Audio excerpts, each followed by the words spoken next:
Indonesia. Alasan-alasan mengapa bahasa Melayu dan bukan bahasa daerah lain yang dipilih untuk diangkat menjadi bahasa Indonesia antara lain adalah: yang pertama, bahasa Melayu sudah merupakan lingua franca di Indonesia, bahasa perhubungan, dan bahasa perdagangan. Seorang ahli sejarah Cina, Itzing, menyatakan bahwa di Sriwijaya pada waktu itu ada bahasa yang bernama Quenloin, yang berdampingan dengan bahasa Sangsekerta. Quenloin adalah bahasa perhubungan di Kepulauan Nusantara dan bahasa yang dimaksud adalah bahasa Melayu. 2. Bahasa Melayu sudah dikenal oleh banyak masyarakat. Bahasa Melayu sudah menyebar ke pelosok Nusantara bersamaan dengan menyebarnya agama Islam di wilayah Nusantara. Yang ketiga, sistem bahasa Melayu sederhana, mudah dipelajari karena tidak dikenal tingkatan bahasa seperti dalam bahasa Jawa atau perbedaan bahasa kasar dan halus seperti dalam bahasa Sunda. Oleh sebab itu, bahasa Melayu mudah diterima oleh masyarakat sebagai bahasa perhubungan antar pulau, antar suku, antar pedagang, antar bangsa, dan antar kerajaan, karena tidak mengenal tingkat tutur. Keempat, bahasa Melayu memiliki sifat terbuka untuk menerima pengaruh bahasa lain. Dalam sejarahnya, ketika bahasa Melayu semakin berkembang dan bertambah kukuh keberadaannya, bahasa Melayu juga menyerap kosakata dari berbagai bahasa, terutama bahasa Sangsekerta, Persia, Arab, dan bahasa Eropa. Yang kelima, suku Jawa, Sunda, dan suku lainnya dengan sukarela menerima bahasa Melayu menjadi bahasa Indonesia sebagai bahasa nasional.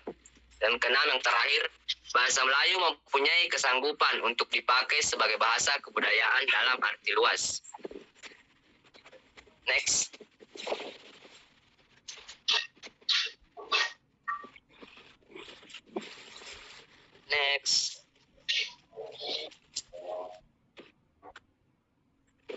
Peristiwa-peristiwa yang mengiringi bahasa Indonesia. Adapun peristiwa-peristiwa yang mengiringi bahasa Indonesia, baik dalam kedudukannya sebagai bahasa persatuan maupun sebagai bahasa negara adalah sebagai berikut. Pertama, lahirnya ejaan resmi bahasa Melayu yang disusun oleh C.H. Van Opsjen pada tahun 1901. Keberadaan ejaan tersebut menandai bahwa bahasa Melayu yang merupakan cikal bakal bahasa Indonesia telah berperan sebagai bahasa ilmiah pada awal abad ke-19. Ejaan ini merupakan ejaan bahasa Melayu pertama yang ditulis menggunakan huruf Latin. Charles Van Opsjen dibantu Nawawi Sultan Makmur dan Muhammad Talib Sultan Ibrahim menyusun ejaan baru pada tahun 1896. Pedoman tata bahasa tersebut dikenal dengan nama pada tahun 1901. Yang kedua, berdirinya Komisi World Volkskultur atau Taman Baca Rakyat pada tahun 1908 ikut memberikan dasar pengembangan bahasa Melayu. Tugas badan tersebut yaitu menerbitkan buku-buku berbahasa Melayu. Pada tahun 1917, badan tersebut berganti nama menjadi Balai Pustaka dan masih digunakan sampai saat ini sebagai nama penerbit nasional. Yang ketiga, terselenggaranya Kongres Sumpah Pemuda tahun 1928 yang menghasilkan Sumpah Pemuda yang di dalamnya tercantum pengakuan bahasa Indonesia sebagai bahasa persatuan.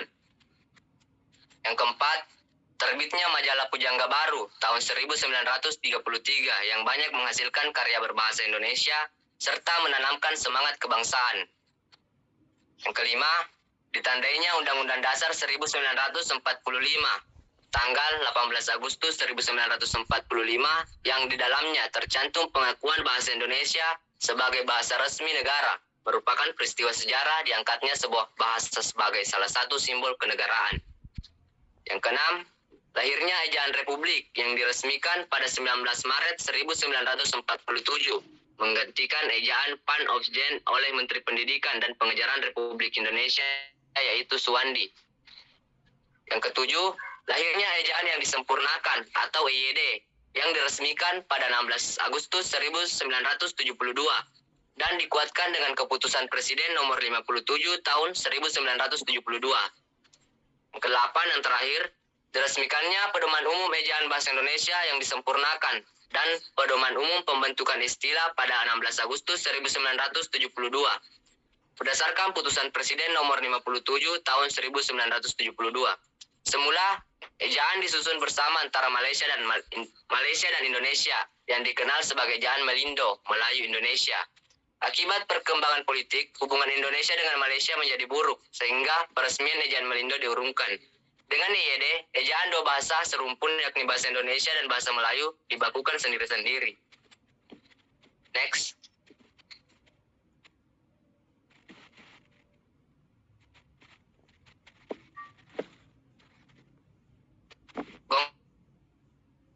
Kongres Bahasa Indonesia. Secara berturut-turut waktu penyelenggaraan Kongres Bahasa Indonesia.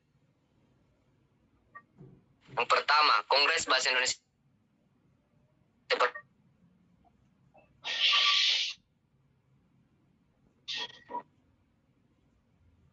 Perlunya upaya pembinaan dan pengembangan bahasa Indonesia.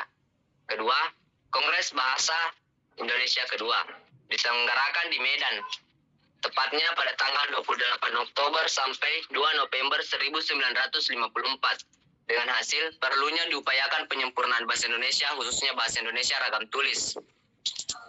3. Kongres Bahasa Indonesia ketiga diselenggarakan di Jakarta pada tanggal 28 Oktober sampai 2 November 1978. Dengan keputusan dirumuskannya kedudukan dan fungsi bahasa Indonesia. Keempat, diselenggarakan di Jakarta tanggal 21 sampai 26 November 1983 dengan rekomendasi Indonesia dan benar. Rekomendasi tersebut mendapat respon oleh Presiden Soeharto dengan memberikan instruksi kepada semua jajaran gubernur untuk menganjurkan penggunaan bahasa Indonesia dengan baik dan benar. Selain itu, pemerintah juga menindaklanjuti dengan memasukkan ketentuan penggunaan bahasa Indonesia yang baik dan benar pada GBHN. Yang kelima, Kongres Bahasa Indonesia 5 yang diselenggarakan di Jakarta tanggal 28 Oktober sampai 3 November 1988 yang dihadiri kira-kira 700 pakar bahasa Indonesia dari seluruh Nusantara dan peserta tamu Brunei Darussalam, Belanda, Jerman, dan Australia. Kongres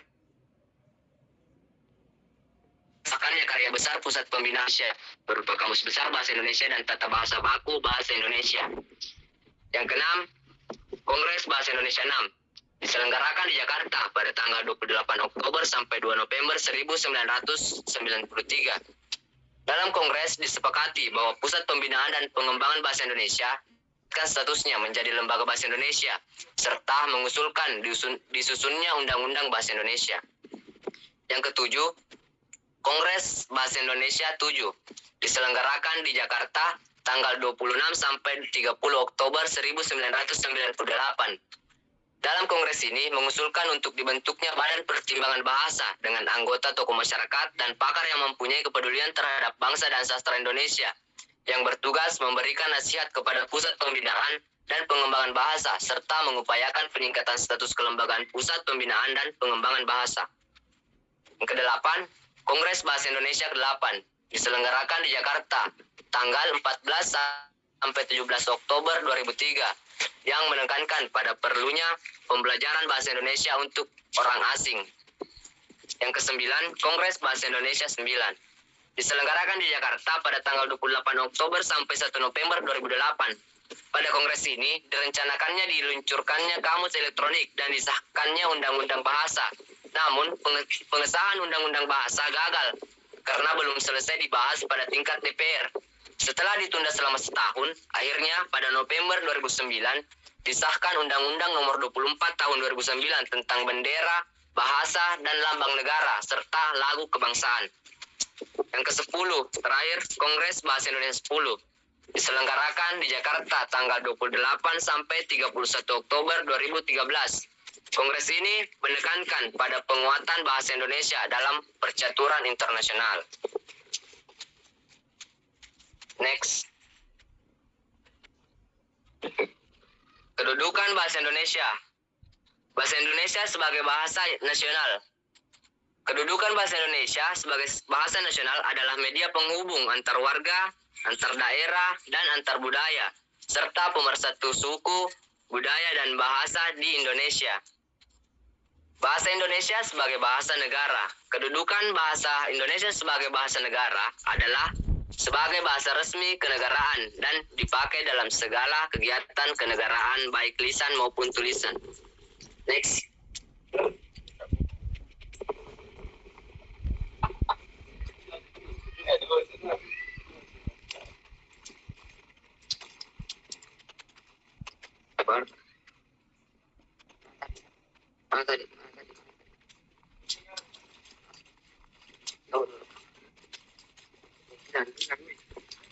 Fungsi bahasa Indonesia sebagai lambang kebangsaan nasional. Bahasa Indonesia memacarkan nilai-nilai sosial budaya luhur bangsa Indonesia. Dengan keluhuran nilai yang dicerminkan bangsa Indonesia, kita harus bangga dengannya, kita harus menjunjungnya, dan kita harus mempertahankannya. Sebagai realisasi kebanggaan kita terhadap bahasa Indonesia, kita harus memakainya tanpa ada rasa rendah diri, malu, dan acuh tak acuh. Kita harus bangga memakainya dengan memelihara dan mengembangkannya. Yang kedua, sebagai lambang kebanggaan nasional. Sebagai lambang kebangsaan nasional, bahasa Indonesia sebagai lambang identitas nasional, bahasa Indonesia merupakan lambang bangsa Indonesia. Ini berarti dengan bahasa Indonesia akan dapat diketahui siapa kita, yaitu sifat, perangai, dan watak kita sebagai bangsa Indonesia. Karena fungsinya yang demikian, maka kita harus menjaganya. Jangan sampai ciri kepribadiannya kita tidak tercermin di dalamnya. Jangan sampai bahasa Indonesia tidak menunjukkan gambaran bahasa Indonesia yang sebenarnya. Dan yang ketiga, sebagai alat pemersatu, memungkinkan masyarakat Indonesia yang beragam latar belakang, sosial budaya, dan berbeda-beda bahasanya dapat menyatu dan bersatu dalam kebangsaan, cita-cita, dan rasa nasib yang sama. Dengan bahasa Indonesia, bangsa Indonesia merasa aman dan serasi hidupnya, sebab mereka tidak merasa bersaing dan tidak lagi merasa lagi dijajah oleh masyarakat suku lain. Apalagi dengan adanya kenyataan bahwa dengan menggunakan bahasa Indonesia, identitas, suku, dan nilai-nilai sosial budaya masih tercermin dalam bahasa daerah masing-masing. Next. Sekian dari saya selaku Negara Antarbangsa meminta maaf jika ada materi-materi saya yang salah atau salah ucap. Sekian, Assalamualaikum warahmatullahi wabarakatuh.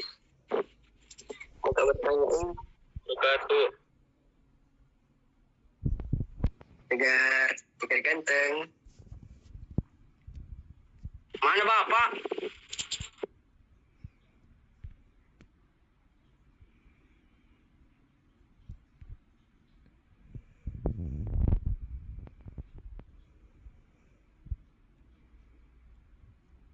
Keluar ke Pak.